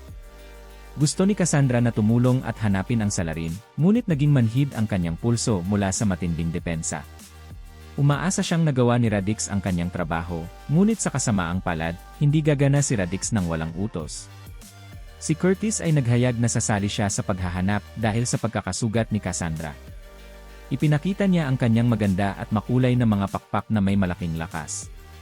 Lumipad siya upang gawin ang kanyang bahagi bilang tauhan ni Sebastian. Ngunit dahil sa lakas ni Curtis, winasak niya ang lupa nang siya ay umalis. Si Sebastian at ang kanyang mga tauhan ay namutla sa nangyari. Sa isang iglap, bumalik si Curtis na may dalang 2 tao. Hindi pa lumilipas ang ilang minuto, ngunit agad na dumating si Curtis. Nahuli niya ang 2 tao na tila nakipagtulungan sa Seraph. Ang lalaki ay walang malay habang ang babae ay nahihirapang makaligtas. Nakilala ni Anthony ang babae na si Deloitte at nag-aalala para sa kanyang kalagayan. Nakiisa si Xander at sinabi kay Sebastian na nahuli na niya ang 2 suspect, ngunit si Curtis ay nagmalaki at pumasok sa eksena. Ipinaliwanag ni Curtis na ang kanyang tulong ay nagpadali sa trabaho. Inutusan ni Cassandra si Curtis at Xander na manahimik upang hayaang si Sebastian ang magpasya sa kapalaran ng 2 assassin. Malupit na ibinagsak ni Curtis ang mga suspect. Si Deloitte ay may kamalayan pa kumpara sa kanyang kasama. Si Deloitte Saint Basilica ay isang Virgin Saint ng 3rd Order ng Wing. Isa siyang Cosmic Synesthesia na ranggo pangatlo na may power level na 3,974. Nag-aalala si Deloitte ngunit para kay Sebastian, pakiramdam niya ay medyo naawa sa cute na babae na galit sa kanya. Hanggang sa isang malalakas na sampal ang narinig sa silid. Si Deloitte ay nakuha ng pasa.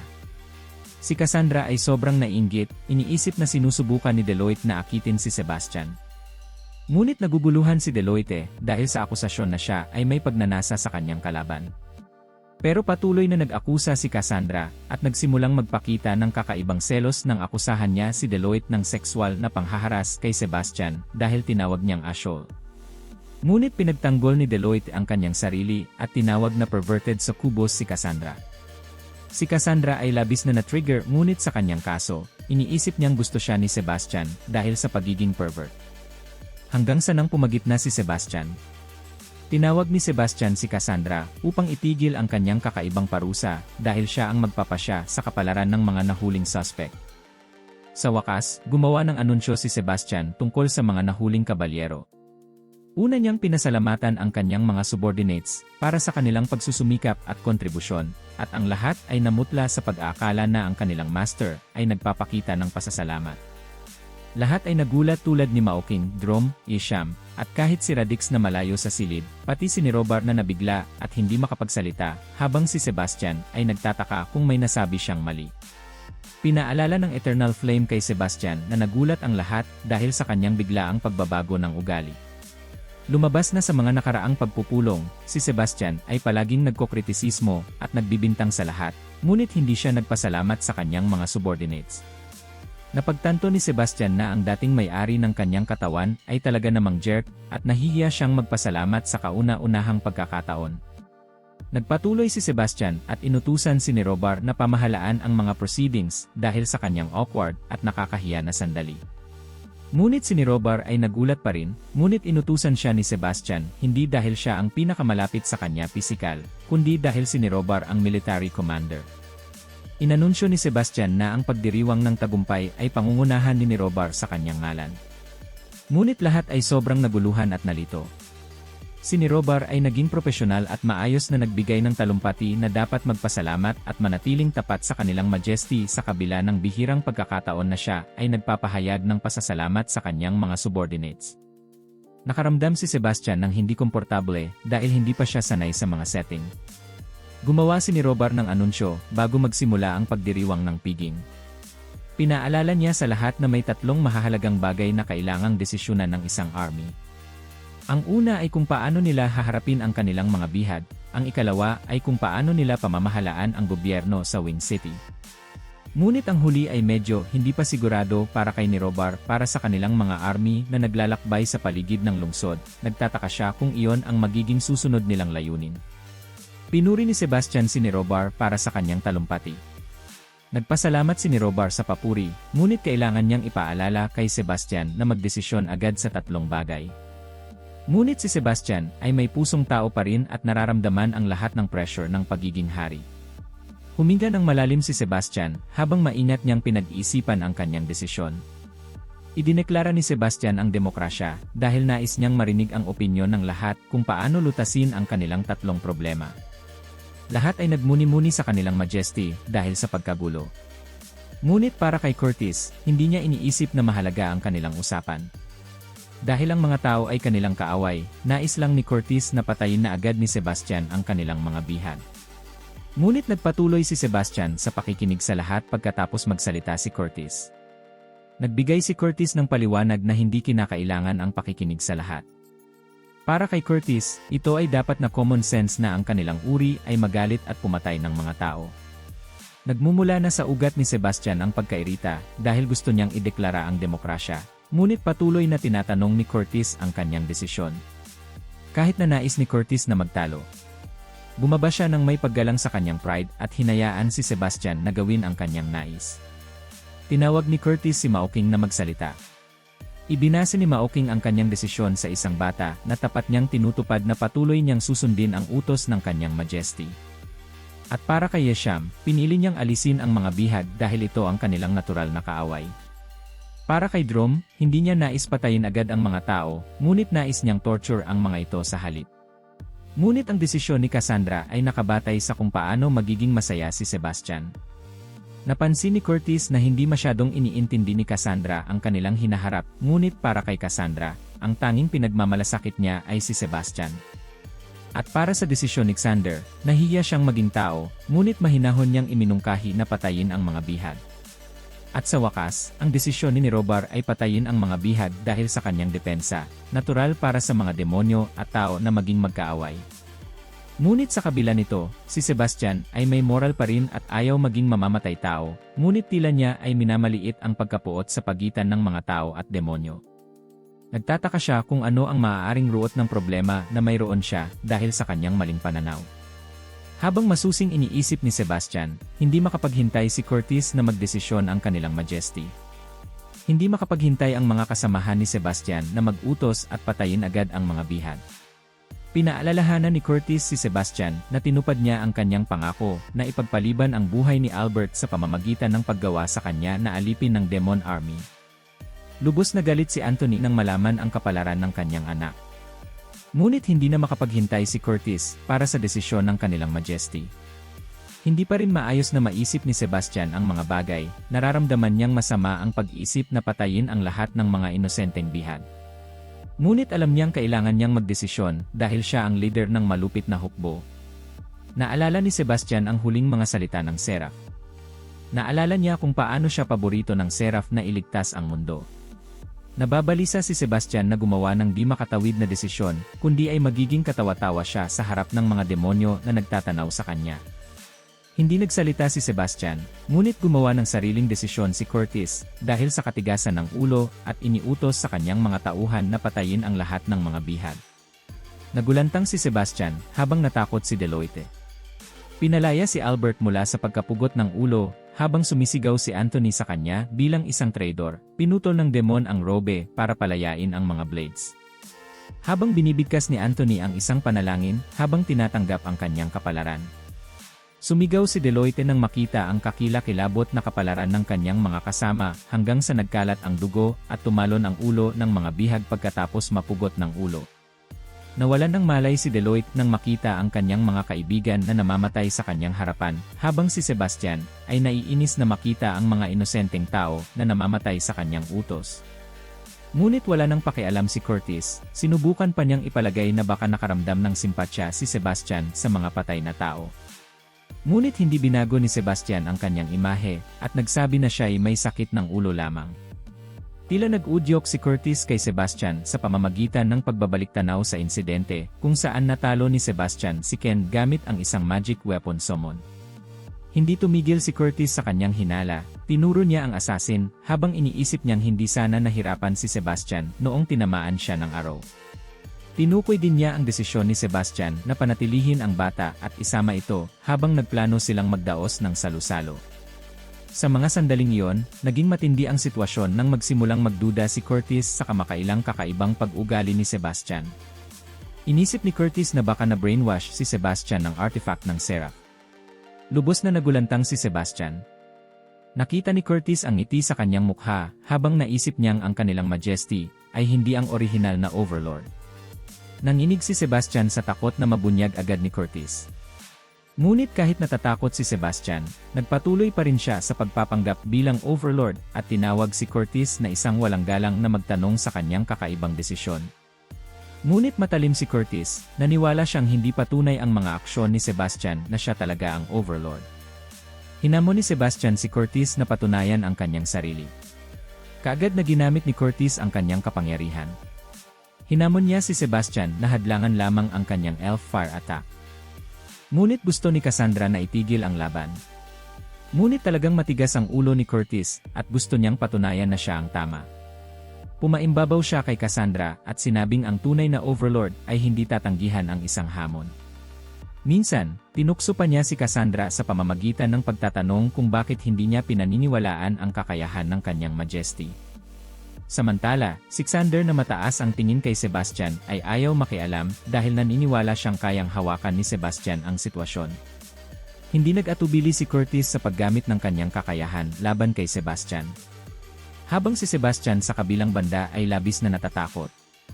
Iniliko ni Sebastian ang kanyang ulo kay ni Robar na umaasang tutulong siya, ngunit para kay ni Robar, lahat ng nasa ilalim ni Sebastian ay talagang nagtatangi sa kanya. Naniniwala silang si Sebastian ay hindi madaling magpabaya. Ang huling pag-asa ni Sebastian ay itanong sa Eternal Flame kung kaya niyang harapin ang atake ni Curtis. Ngunit sinabi ng Eternal Flame na kahit gamitin ni Sebastian ang Flame Barrier, magiging hindi epektibo ito at mamamatay siya agad. Natatakot si Sebastian sa seryosong banta ni Curtis na patayin siya. Pinakawalan ni Curtis ang kanyang napakalakas na kapangyarihan. Habang si Sebastian ay nanginginig habang sinusubukan niyang protektahan ang sarili. Tinanggap ni Sebastian ang kanyang kapalaran sa mga sandaling iyon hanggang sa dumating ang isa sa kanyang mga tauhan. At tumayo sa harap ni Sebastian upang harangan ang atake ni Curtis. Nagulat si Curtis na makita ang isang tao na nagproprotekta sa kanilang Majesty. Ang babae na may pulang usok sa paligid niya ay gustong itigil ang laban at pinagsabihan si Curtis dahil sa paggamit ng Elf Fire Magic kay Sebastian. Ang babae sa harap ni Sebastian ay si Miranda, ang reyna ng mga vampira na nasa ika-9 na ranggo mula sa Chaos Energy, na may power level na 28,637. Nagagalit si Miranda kay Curtis dahil sa pagiging mapagmataas at pabaya nito. Medyo natakot si Curtis kay Miranda, ngunit nadismaya rin siya na hindi nakikita ni Miranda ang tunay na kalikasan ni Sebastian. Habang nagkakaroon ng magulo na sitwasyon, tinanong ni Sebastian ang Eternal Flame kung tapat ba si Miranda sa kanya. Sigurado ang Eternal Flame na maaasahan si Miranda bilang tauhan.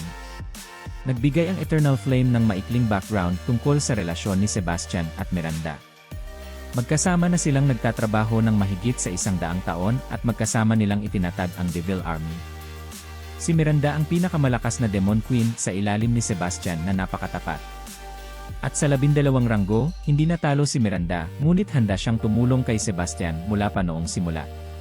Nakaramdam ng kaunting hindi pagkapantay si Sebastian sa kanyang relasyon kay Miranda at tinanong ang Eternal Flame kung si Miranda ay naging interes sa pag-ibig niya. Ngunit ayaw magkomento ng Eternal Flame tungkol sa pribadong buhay ni Sebastian.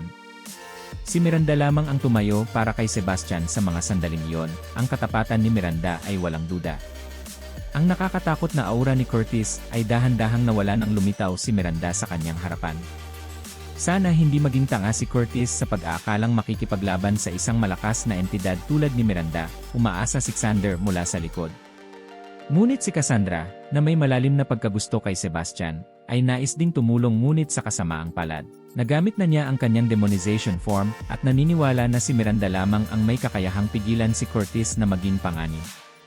Pinatigil ni Sebastian ang pagtatalo sa pagitan nina Miranda at Curtis at patuloy na nagpapanggap na isang makapangyarihang hari. Mabilis niyang ipinaliwanag na si Curtis ay kumikilos ng ganoon dahil sa pagkakaroon ng pagdududa pagkatapos na matagumpay na talunin ni Sebastian si Sera. Nagmalaki si Sebastian na hindi siya tatanggi sa anumang hamon mula sa kanyang sariling mga tauhan, kahit ano paman ang kanilang ranggo. Ngunit sa kaloob-looban, naramdaman ni Sebastian ang pagkabagabag dahil sa labis na pagsisinungaling. Tumayo si Sebastian habang nagtuturo sa kanyang mga tauhan. Tinawag din niya si Curtis sa pagiging napakabata, na nagalit si Curtis parang tinukso siya. Humingi ng tawad si Miranda para sa pagiging pabaya. Lumuhod siya bilang paggalang kay Sebastian. Taos-pusong sinabi ni Miranda kay Sebastian na ang pagkuha sa banal na lungsod ang pinakamahalaga at susundin nila ang desisyon ni Sebastian. Sumunod si Xander at Cassandra kay Miranda upang magbigay galang. Sunod si Robar at ang iba pang mga tauhan na lubos na tapat kay Sebastian.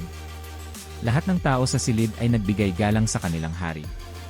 Ngunit ang natira lamang na nakatayo ay si Curtis na patuloy na naging magulo. Tiningnan ni Miranda si Curtis ng masama dahil hindi siya lumuhod.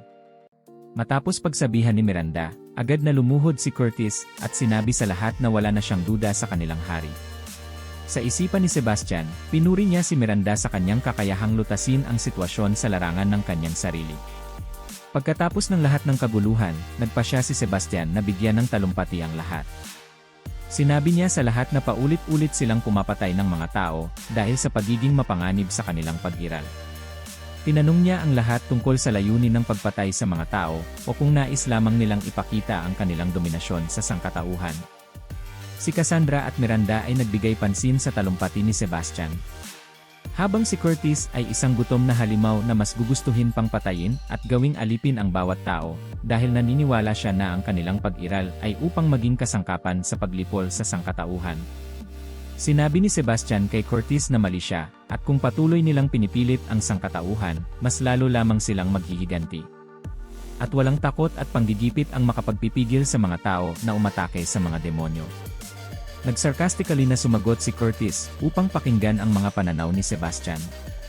Habang sinusubukan ni Curtis na magmukhang demon na may matinding personalidad, ang kanyang tugon ay naging makatao sa pamamagitan ng pagsasabi sa lahat na ang tunay na kapangyarihan ay may kinalaman sa kakayahang maimpluwensyahan ang mga puso at isipan ng iba.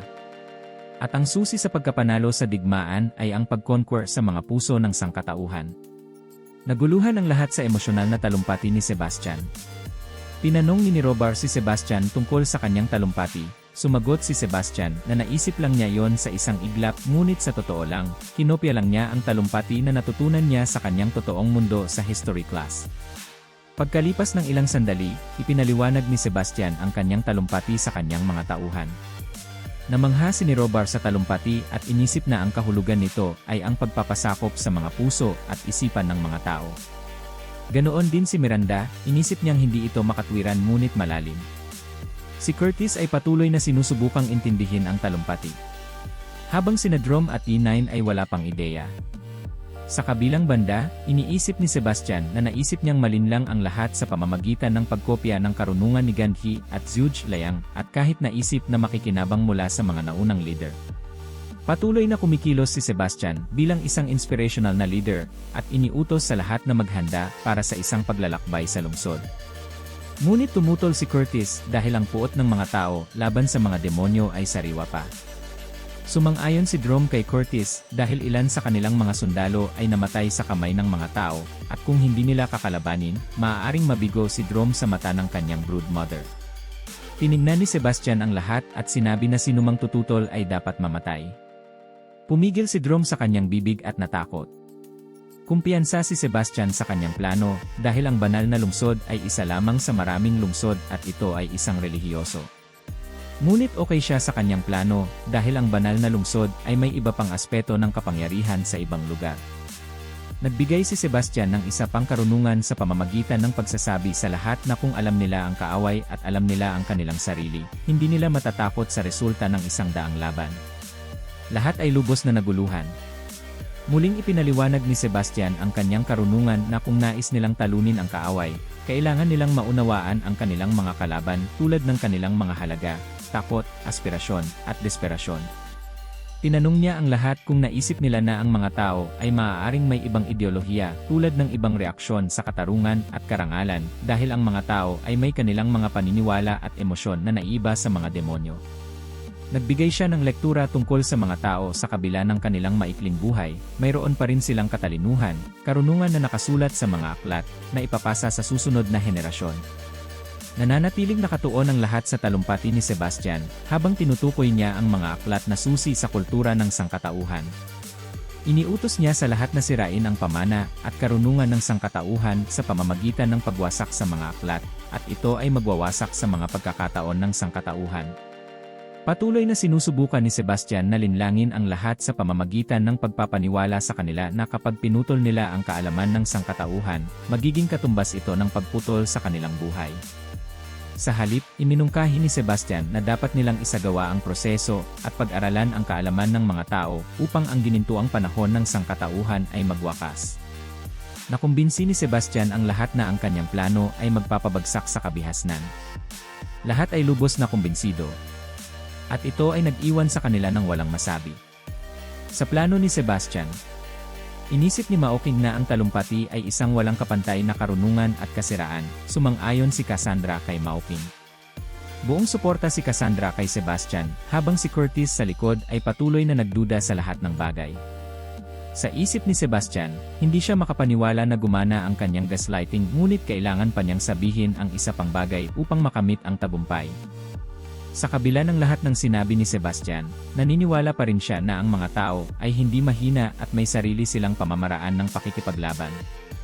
Ibinigay ni Sebastian ang kanyang pangalawang utos na ang dalawang assassins ay dapat i-lock up sa isang silid upang siya ay personal na mag-interrogate sa mga assassins at pagkatapos ng interrogation, ang mga assassins ay pansamantalang ilalagay sa labas ng lungsod na may mga demon guards.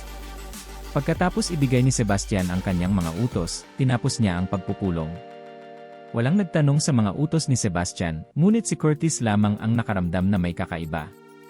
Pagkatapos ng gabi, sa palasyo ng St. Wing Holy City.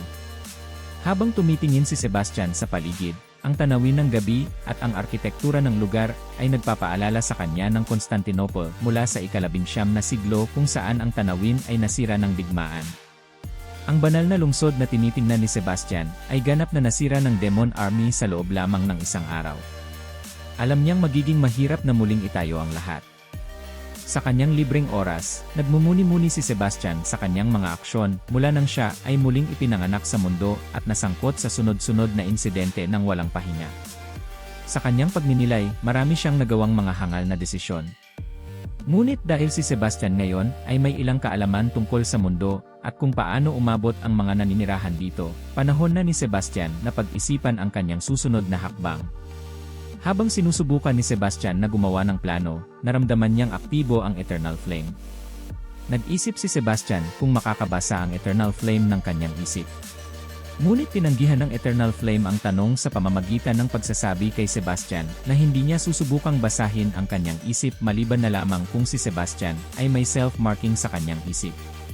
Ipinaliwanag ng Eternal Flame na maaari lamang siyang sumagot kung tatanungin siya ni Sebastian sa kanyang isip, ngunit siyempre, maaari ring mag-initiate ang Eternal Flame na makipag-usap kay Sebastian. Habang ipinaliliwanag ng Eternal Flame ang sarili nito, biglang lumitaw si Cassandra sa likod ni Sebastian. Nakabathrobe si Cassandra at naghanda ng paliguan para kay Sebastian. Namula si Sebastian nang makita si Cassandra na mukhang maganda sa kanyang bathrobe.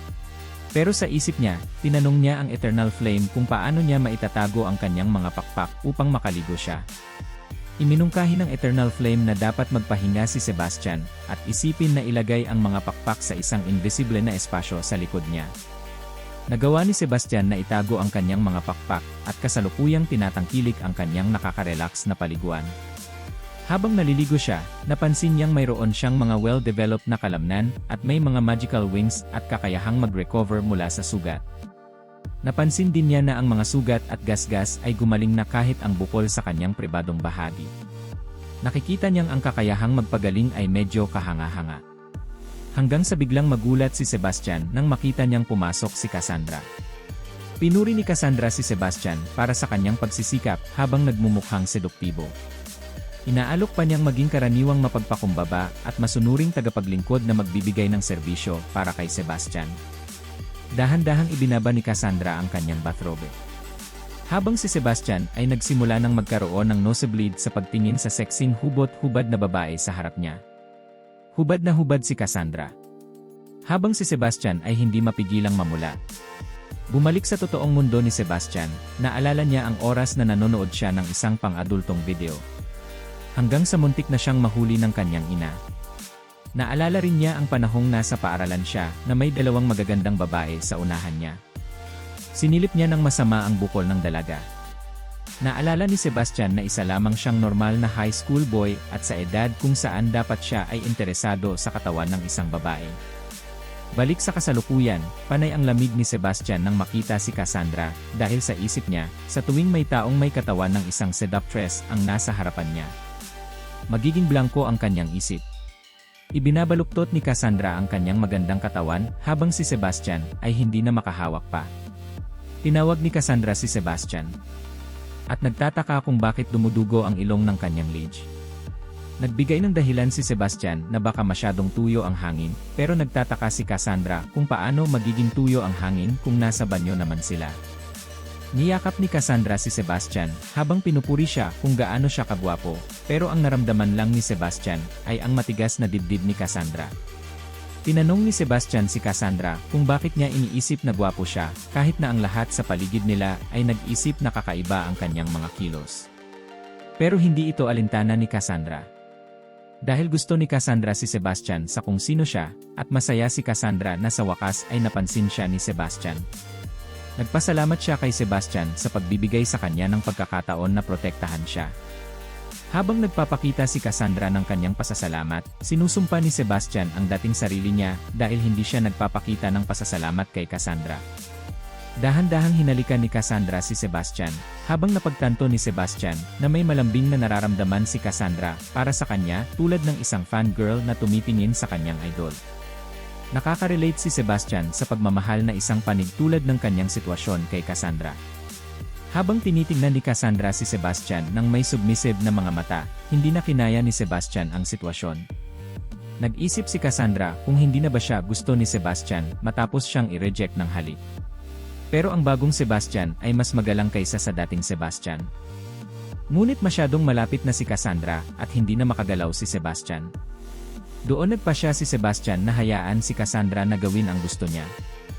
Hinayaan ni Sebastian si Cassandra na makipagtalik sa kanya o kung hindi ay mahahayag ang kanyang sikreto. Sinabi niya kay Cassandra kung gaano siya pagod at umaasa na babaan nito ni Cassandra. Masaya si Cassandra na marinig na magiging mas pisikal siya sa kanyang Panginoon. Nilapat niya ang kanyang mga labi. At agad niyang niyakap ang kanyang master. Ngunit nang magsimula na sila ay nabulabog.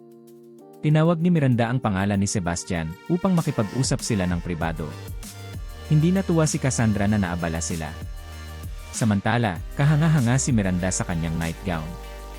Nagbigay ng payo si Miranda kay Sebastian na huwag maging madungisan ng isang goblin girl na kilala rin bilang si Cassandra dahil sa hinaharap ay hindi ito magiging kaaya-aya para sa isang monarka.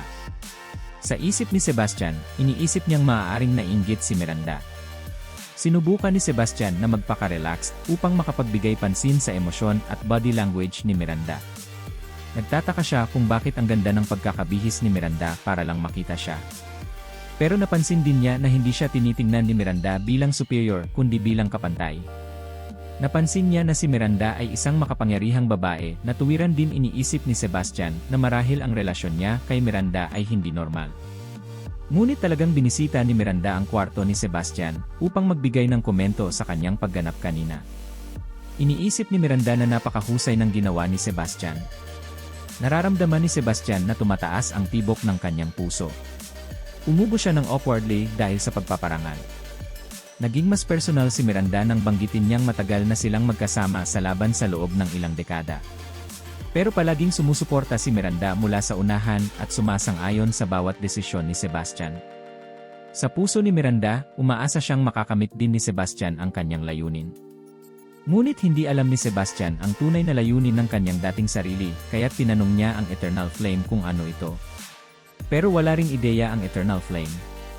Tumingin si Miranda sa langit habang sinasabi kay Sebastian na sakupin ang Netherworld. Parang na-mesmerize si Miranda habang sinasabi kay Sebastian ang lahat ng pangarap na gusto nilang makamit. Pero para kay Miranda, ang layunin niya ay ang pagtulong kay Sebastian na makamit ang kanyang mga pangarap. Ngunit sa nakaraan, sobrang nakatuon ang dating Sebastian sa kanyang sarili upang palakasin ang kanyang sariling lakas. Noong panahong iyon, nagpunta si Sebastian sa landas ng Shura, hindi ng isang monarka. Pero hindi nagdududa si Miranda kay Sebastian dahil mayroon siyang talento at mastery ng synesthesia na mas mahusay kaysa sa kanya. Ngunit ang halaga ng pinakamatinding kapangyarihan ni Sebastian, naging siya ang nag-iisang haligi ng kapangyarihan para sa Demon Army. Nakikita ni Sebastian ang kapangyarihan bilang tagumpay, pero para kay Miranda, ito ay regresyon. Ang kapangyarihang tinataglay ni Sebastian ay ginamit upang mang-api ng iba upang sumali sa army. Nagrule si Sebastian sa pamamagitan ng takot na nagdulot sa kanya ng mga taong takot lamang at hindi tapat. Ipinahayag ni Miranda na siya lamang ang tanging mapagkakatiwalaan niya habang ang iba ay sumusunod lamang dahil sa kapangyarihan na meron siya. Naniwala si Miranda na mayroon silang lahat ng kinakailangang mga tauhan at hindi kinakailangan ng mga kaaway. Ang punto ni Miranda ay ang Demon Army na kanilang pinagtulungan na likhain ay walang pinag-isang layunin, walang top-down loyalty, kundi tanging tyranny. At ang kanilang army ay maaaring mukhang malaki, ngunit sa katunayan, lahat sila ay pinilit lamang. Napansin din ni Miranda na pagkatapos makuha ni Sebastian ang Eternal Flame at ang Twin Tier Artifact, lumala ng husto ang kanyang diktadura at mapang-aping kayabangan.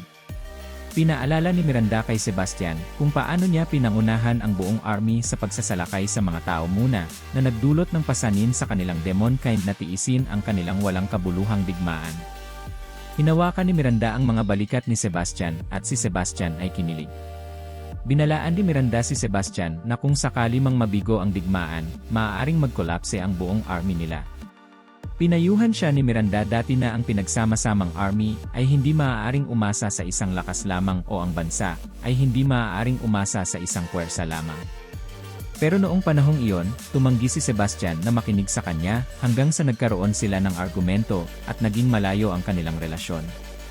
Ipinahayag ni Miranda kung gaano siya nasaktan dahil sa pagkaligaw ni Sebastian araw-araw.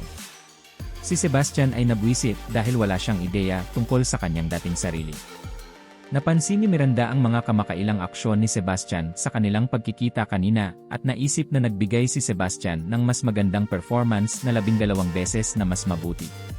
Pero napansin din ni Miranda na may kaunting immaturity sa mga aksyon ni Sebastian noon na nagulat siya.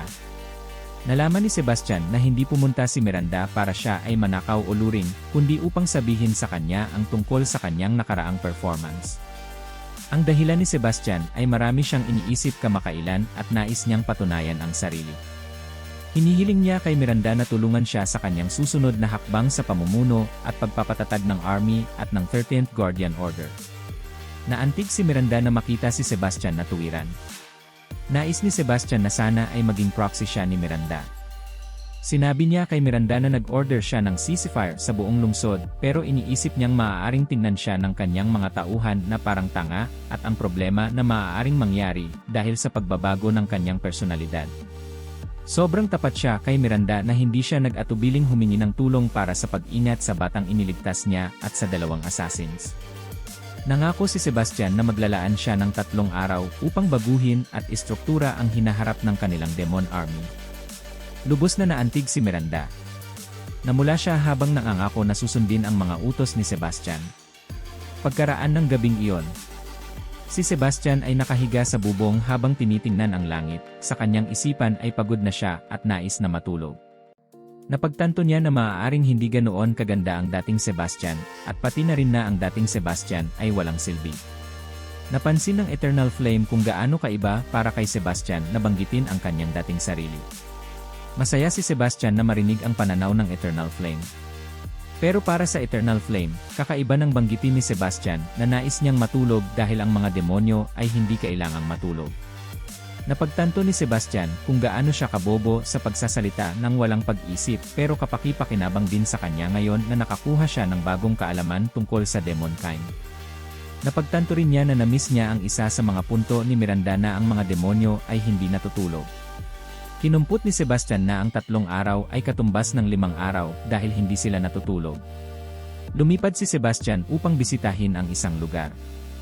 Habang siya ay umaangat, tinawag siya ni Cassandra upang tanungin kung nais pa rin niyang matulog sa kanya pero may mga layunin si Sebastian sa kanyang isipan. Mas nag-aalala ang Eternal Flame na baka maglakad-lakad si Sebastian habang siya ay nakasuot ng bathrobe. Pero hindi ito alintana ni Sebastian. Nagtataka si Sebastian tungkol sa kanyang dating sarili na na-obsess sa kapangyarihan, ngunit hindi niya magamit ang anumang kapangyarihan maliban sa flame barrier. Sumagot ang Eternal Flame ng lohikal na si Sebastian ay may amnesia. Pero nagtataka si Sebastian kung bakit hindi niya ito agad ma-relearn. Ngunit naniniwala ang Eternal Flame na ang amnesia ni Sebastian ay medyo malala. Ipinabatid ng Eternal Flame sa kanya na ang isang mas mataas na antas ng magic ay karaniwang naglalaman ng 4 na mandatory na bagay. Gaya ng spoken language o incantations, formations o array, energy source, at ang huli ay senses. Idinagdag ng Eternal Flame na bukod sa basic energy tulad ng mana o nether energy, ang 3 iba pa ay nakasalalay sa mga alaala ni Sebastian. Napagtanto ni Sebastian na kailangan niyang alalahanin kung paano niya ginagamit ang natitirang bahagi ng kanyang magic. Ngunit sa pagtatanggol ng Eternal Flame, ang mga senses ni Sebastian ay dapat na manatili dahil hindi nakakalimutan ng katawan. Ipinabatid ng Eternal Flame na upang maalala ni Sebastian kung paano gamitin ang kanyang kapangyarihan, abutin siya ng halos 2 taon. Ngunit nais ni Sebastian na maalala lahat ng ito agad at tinanong ang Eternal Flame kung may ibang paraan para mapabilis ito. Sa wakas, umabot si Sebastian sa kanyang destinasyon. Ngunit ang Eternal Flame ay patuloy na nagtataka tungkol sa pinupuntahan ni Sebastian. Pumunta si Sebastian sa library. Naniniwala si Sebastian na upang maibalik ang kanyang lakas, kailangan niya ng oras na wala siya. Iniisip niya na kailangan niya ng ibang uri ng kapangyarihan dahil ang mga wolves ay naghihintay pa rin sa kanya. Sa mga sandaling iyon, kailangan ni Sebastian ng armas upang harapin ang mga krisis sa hinaharap. Maraming salamat sa panunood. Sana isuportahan niyo ang aking channel sa pamamagitan ng pag-subscribe, like, and share ng aking mga videos. Huwag din kalimutan mag-iwan ng comment para sa next part. Maraming salamat sa inyo.